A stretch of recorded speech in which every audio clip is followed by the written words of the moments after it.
maintenant, il y a la mode de la femme forte maintenant. Femme forte, alléluia. Femme forte, femme forte. Moi, je n'ai pas besoin d'un homme. Femme forte, en te masturbant. Femme forte, masturbatrice. Femme forte, moi je suis seule. Je n'ai pas besoin de mari. Moi-même, je vais travailler, je vais vivre. Mais tu te masturbes, ça tu n'as pas dit. Dieu a créé la femme pour l'homme, l'homme pour la femme. Arrêtez vos choses que vous ramassez sur Internet. Hein. Femme forte. Femme, soyez soumise à vos maris. La femme a besoin d'un homme. L'homme est le chef de la femme. La fin des temps, les femmes veulent devenir les chefs des hommes. C'est le signe des temps de la fin. Mobalinde mokonzi. Mobalinde mokonzi. Mobalinde mokonzi. Alléluia. Et plus le péché grandit, plus cela irrite Dieu. Vous voyez, quand Dieu est allé pour visiter Abraham, il a dit, le péché est arrivé jusqu'à mes oreilles. Le cri de Sodome et Gomorrhe est arrivé jusqu'à moi. Je vais pour détruire. Et je vous assure, il y a des anges qui sont prêts pour tout détruire. Mais Dieu dit, attendez, attendez, que ça atteigne son plus haut niveau. Pourquoi? Pour que l'homme ne dise pas que je ne lui ai pas donné le temps de changer. La patience de Dieu n'est pas une faiblesse, c'est un signe d'amour. La patience de Dieu n'est pas une faiblesse, c'est un signe de sagesse. Pour que l'homme ne dise pas, tu nous as frappé trop vite. Il va dire, je vous ai donné tout le temps, 2000 ans, je ne sais pas combien de temps, je vous ai donné le temps. Mais sachez que ce monde court à sa perte. Un jour, Blanche était venue me voir, nous étions des fiancés. Elle m'avait tellement fait rire. Elle avait même dansé chez moi. Elle m'avait donné beaucoup de joie. Et puis j'ai dit, ah, danse encore. Et puis elle a dit, non, si tu m'épouses, je viendrai danser chez toi. Et je l'ai épousée, elle est venue danser chez moi. Mais en grandissant, elle ne danse plus. Alléluia. Et c'est pareil aussi. Lorsque nous adorons, nous prions et que nous passons des merveilleux moments avec Dieu. Quand on dit Amen et ça arrête, Jésus aimerait que ça continue. Et un jour, ça continuera. Un jour, ça continuera. Un jour, ça continuera. Il m'arrive des fois, je prie et puis je dis, mais comment ça? J'ai cru que j'ai fait 30 minutes, mais j'ai fait 3 heures du temps. Des fois, tu entres en prière à 12 heures, et puis poum, c'est 15 heures. Mais comment ça? Parce que des fois, tu touches à l'éternité sans le savoir. Ah oui, quand on prie, on entre en profondeur. Des fois, on touche à l'éternité. C'est quand tu ne sens plus le temps. Alléluia. Mais un jour, tu ne vas pas seulement toucher, tu vas entrer dedans. Car vous devez savoir, nous venons de l'éternité et nous sommes en pèlerinage dans le temps et bientôt nous allons rentrer dans l'éternité. Tu viens de l'éternité et tu vas rentrer dans l'éternité. C'est pourquoi au-dedans de toi, rien de ce monde n'arrive à te satisfaire. Aujourd'hui, je suis venu encourager les hommes qui marchent dans la pureté, les hommes qui marchent dans la sainteté. Bientôt, très bientôt, ta dimension va changer et tu vas opérer maintenant dans la dimension d'épouse-épouse. J'aimerais parler aux élus de Dieu. J'aimerais parler aux aigles. J'aimerais parler à ceux qui acceptent de boire le sang de Jésus-Christ et de manger sa chair. Bientôt, très bientôt, tu vas entrer dans une dimension où tu ne vas plus chasser les démons. Bientôt, très bientôt, tu vas entrer dans une dimension, tu ne vas plus demander pardon parce que tu ne pécheras pas. Bientôt, très bientôt, tu vas entrer dans une dimension, tu ne demandes pas à Dieu de grandir parce que tu atteindras la perfection. Bientôt, très bientôt, tu ne vas plus dire à Dieu, garde-moi fidèle à toi, parce que tu vas entrer dans une fidélité éternelle. Bientôt, très bientôt. Oh, j'aimerais parler à ceux qui soupirent après une perfection. Elle est en train d'arriver. Elle est en train d'arriver. Elle est en train d'arriver. L'Esprit me dit d'expliquer quelque chose. Je peux expliquer ça. Quand Dieu, on dit que Dieu se cache, n'est-ce pas? Mais vous savez que Dieu est tellement profond que s'il se cache, on ne le trouvera pas. Voici comment Dieu fait. C'est que lorsqu'il joue avec nous à cache-cache, c'est-à-dire lorsqu'on cherche à être comme lui, il sait que s'il se cache trop, on ne le verra pas. Alors comment on fait quand on joue à cache-cache avec un enfant pour qu'il ne pleure pas? C'est que tu te caches mais tu laisses une partie de toi. Comme ça quand il va te chercher, il cogne ton pied. Papa, tu es là. Et Dieu aussi a su que s'il devait se cacher dans une perfection où il n'aide pas l'homme, l'homme n'allait pas le trouver. C'est pourquoi il a fait sortir une partie de lui, Jésus-Christ de Nazareth. une partie de lui, Jésus-Christ de Nazareth, afin que quand tu rencontres Jésus, il devient le chemin, la vérité pour rencontrer le Père, et au travers de Jésus-Christ, tu peux entrer dans ses perfections.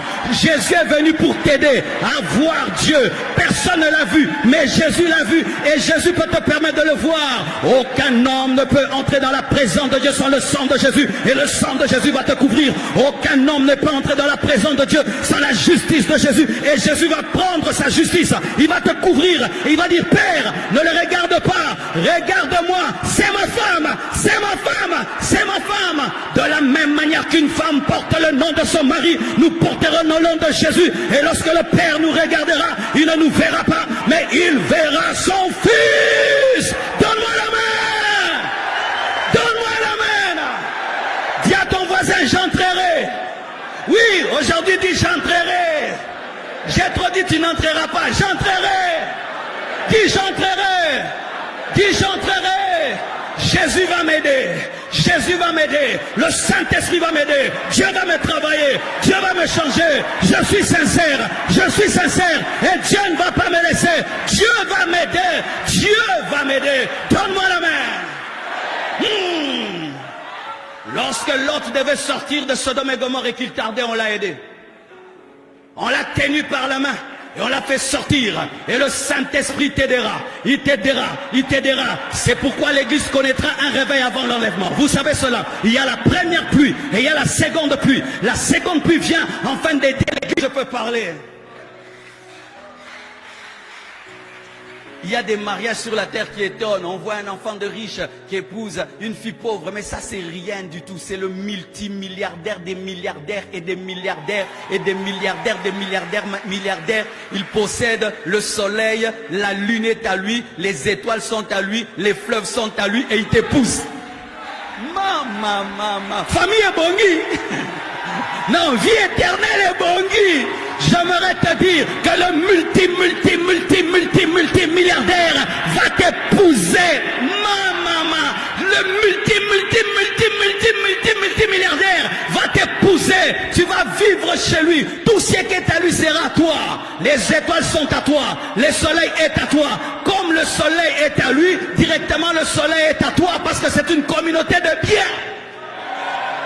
Soleil, tu m'appartiens. Parce que tu appartiens à mon mari. Étoile, vous m'appartenez. Vous appartenez à mon mari. Ciel, tu m'appartiens.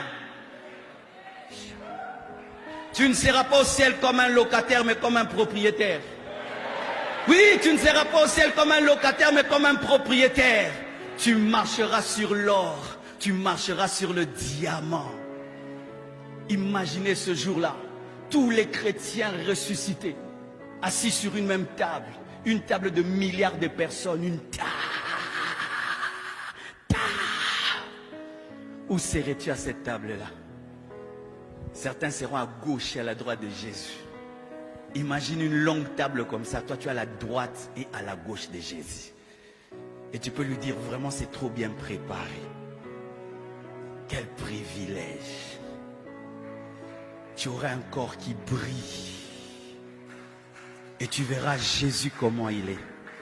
Des fois, je l'imagine comme s'il a des yeux verts. Je ne sais pas. Si ses yeux sont verts, bleus, je ne sais pas. Je ne sais pas s'il a des longs cheveux ou une barbe coupée. Ces jours-là, je saurai. Si sa barbe est comment, si ses cheveux sont comment.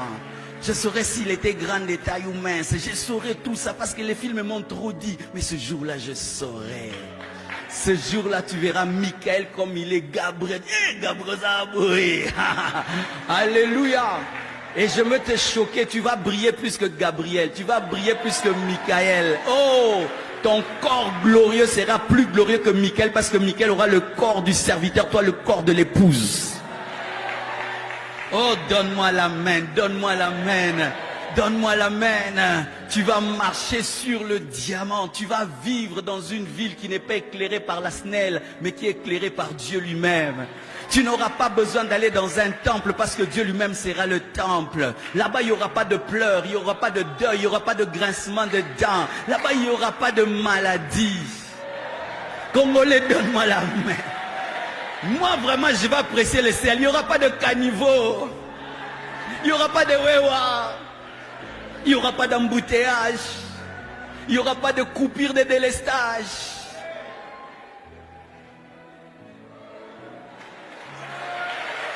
Il n'y aura pas de mauvaise odeur. Congolais, ne rate pas le ciel. Surtout toi, ne rate pas le ciel. Parce que toi, tu as vécu l'enfer sur la terre. Congolais, ne rate pas le ciel. Vraiment, tu vis au Congo, tu sautes les 4 niveaux et puis encore tu vas en enfer. Tu vis dans les ténèbres, dans la chaleur et des moustiques et encore l'enfer. Toi, tu dois aller au ciel. Et toi, tu vas apprécier le ciel plus que l'américain, plus que le Dubaïote. Toi, tu vas apprécier. Je vous dis au ciel, nous les Congolais, on va dépasser tout le monde dans l'adoration parce que nous connaissons vraiment c'est quoi le paradis. Donne-moi un amen. Élu de Dieu, tu entreras. Élu de Dieu, tu entreras. Élu de Dieu, tu entreras. C'est ça ton futur. Ce qui n'est pas monté dans le cœur de l'homme, c'est que l'œil n'a point vu, c'est que l'oreille n'a pas entendu. C'est ce que Dieu te réserve. C'est ce que Dieu te réserve. Même si tu imagines, tu n'es pas arrivé. C'est au-delà et au-delà et au-delà et au-delà et au-delà et au-delà. Je peux dire au-delà toute la journée, mais je n'arrive toujours pas de tout ce que tu penses. Vous savez, quand j'avais compris ça, j'ai commencé à désirer la mort. En ce temps-là, quand j'ai fini de lire le livre de René Pache sur l'eschatologie, j'avais tellement compris ces choses que je voulais mourir. Et je n'arrivais pas à me suicider parce que j'allais aller en enfer. Et il y avait le pillage. Et quand il y avait le pillage à l'école Massamba, on nous disait quittez les fenêtres parce qu'on tirait de partout. Vous allez attraper des balles perdues. Et je disais, oh, donc si je suis à la fenêtre, je vais attraper une balle perdue. Et je venais à côté de la fenêtre, je faisais ça. Balle perdue, viens, viens, viens. Et les balles perdues ne venaient pas. Et puis Dieu m'a dit, Marcelo, aime la vie, c'est aussi le cadeau. Frère, le paradis est merveilleux. Tu sais que si tu meurs maintenant et on te réveille, on te dit rentre sur la terre, tu refuseras. Même si tu viens de te marier, Jésus est plus beau que ton mari, il est plus beau que la lune de miel. Je te dis la vérité. Oh, donne-moi l'amen. Un jour, un homme de Dieu, sa femme l'a amené au Seigneur. Et puis sa femme est tombée malade, sa femme est morte brusquement. Et puis il a commencé à pleurer, il a dit à sa femme, non, toi tu ne m'avais pas dit que tu allais mourir comme ça. Dieu, Dieu. Et c'est un homme de miracle, il ressuscitait les morts. Il a prié pour sa femme est ressuscitée. Quand sa femme est ressuscitée, elle lui a dit, mais pourquoi tu me déranges? J'étais bien là-bas. Il dit, quoi? Tu veux partir me laisser seul? Il dit, je t'aime, mais là-bas c'est mieux que toi, laisse-moi partir. Et il a prié, il a dit, ok, va-t'en. Elle est partie, elle est morte encore. Mon frère, il y a une ville qui t'attend, il y a une vie qui t'attend, qui dépasse de loin Miami, qui dépasse de loin Dubaï. Et c'est ce que Dieu te réserve. Pourquoi? Parce que tu l'as aimé sur la terre. Pourquoi? Parce que tu l'as servi sur la terre. Pourquoi? Parce que tu as cru en lui. Oh, donne-moi la main, je vais t'expliquer quelque chose. On t'a parlé d'une croix, tu ne l'as jamais vue, mais tu as cru. On t'a parlé d'un jeune homme de 30 ans qui est mort pour toi, et tu as cru. On t'a parlé d'une ville, tu n'as même pas vu et tu as cru. Dieu va te récompenser parce que tu es formidable. Tu es formidable. Tu n'as pas vu, tu as cru. Et tu as pris des décisions qui t'ont changé totalement. Tu es merveilleux. Le Seigneur te prendra parce que ce qui ne se voit pas a changé ce qui se voit. Tu as abandonné ta belle copine pour Jésus que tu n'as jamais vu. Tu as abandonné un travail qui te donnait beaucoup d'argent pour un Jésus que tu ne vois pas. Jésus t'honorera. Un jour, l'invisible viendra te récompenser du fait que tu as bouleversé ta vie pour l'invisible. Un jour, tenez bon, persévérez, continuez, vous ne vous êtes pas trompés. Alléluia. Il y a un principe spirituel. Chaque fois que le péché de l'homme grandit, Dieu frappe. Mais Dieu attend toujours que le péché de l'homme atteigne son paroxysme. Et regardez, lorsque le péché a grandi au temps de Noé, Dieu a envoyé le déluge. Lorsque le péché a atteint son paroxysme à Sodome et Gomorrhe, Dieu a envoyé le feu. Lorsque le péché a atteint son comble à Jéricho, Dieu a détruit Jéricho. Chaque fois que le mal atteint son niveau le plus élevé, Dieu frappe. Et pour l'humanité, nous sommes en train d'aller vers le sommet du mal. Aujourd'hui, l'homme veut créer des hommes il y a maintenant ce qu'on appelle l'utérus artificiel. Vous savez ça? Où maintenant on va commencer à prendre la sémence de l'homme, la sémence de la femme. On met dans un appareil et ça fait 3000 bébés, 4000 bébés. Des enfants sans père et sans mère parce qu'ils donnent la sémence, mais les enfants ne peuvent pas retrouver leurs parents. Aujourd'hui, l'homme peut devenir une femme, la femme peut devenir un homme. Il y a même certaines femmes qui ont été appelées Miss Univers. On a découvert que c'était un homme qui est devenu une femme. Aujourd'hui, un homme peut dire, je ne suis ni homme ni femme, je suis au milieu. Aujourd'hui, on peut dire qu'à partir de 12 ans, une femme peut coucher avec un papa de 60 ans. Il suffit que la loi accepte. Aujourd'hui, on impose dans certains pays les mariages homosexuels. Tu dois bénir 2 hommes, bénir 2 femmes. Tu ne le fais pas, tu vas en prison. Aujourd'hui, il y a certains endroits, tu oses dire la vérité, tu te retrouves en prison. Le mal est en train de grandir. On chasse Dieu des écoles, on chasse Dieu des universités, on chasse Dieu même de l'église. On empêche aux gens de dire la vérité de Dieu. De plus en plus, le mal est en train de grandir. Les hommes qui hier devaient se cacher sont en train de faire des marches pour leur droit, le droit du péché, le droit du péché. Aujourd'hui, tu touches à un pécheur, il te met en prison. Aujourd'hui, tu déranges la conscience d'un homme, tu finis en prison. Les hommes qui vivent dans la droiture sont anormaux. Les hommes qui pêchent deviennent normaux. Le péché est en train de croître. Voler, ça devient un sport. Qu'un voleur est fier.